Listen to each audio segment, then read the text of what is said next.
Big boss Malayalam season 7 ഇപ്പോഴിതാ ആവേശകരമായി മുന്നോട്ട് പോയിക്കൊണ്ടിരിക്കുകയാണ്.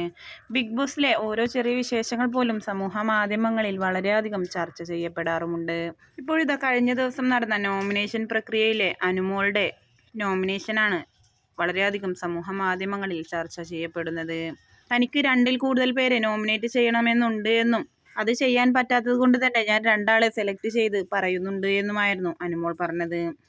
അക്ബറിനെയാണ് ആദ്യമായി നോമിനേറ്റ് ചെയ്തത്.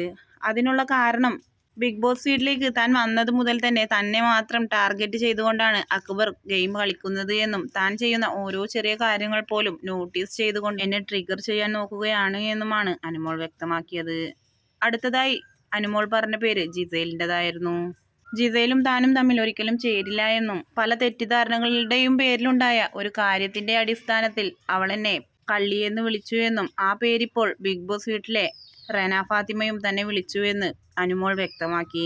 അവളെ ഞാനൊരു അനിയത്തിക്കുട്ടിയായി മാത്രമാണ് കണ്ടിരുന്നത് എന്നും പറഞ്ഞുകൊണ്ട് പൊട്ടിക്കരഞ്ഞ അനുമോളെയാണ് നോമിനേഷനിൽ കണ്ടത്.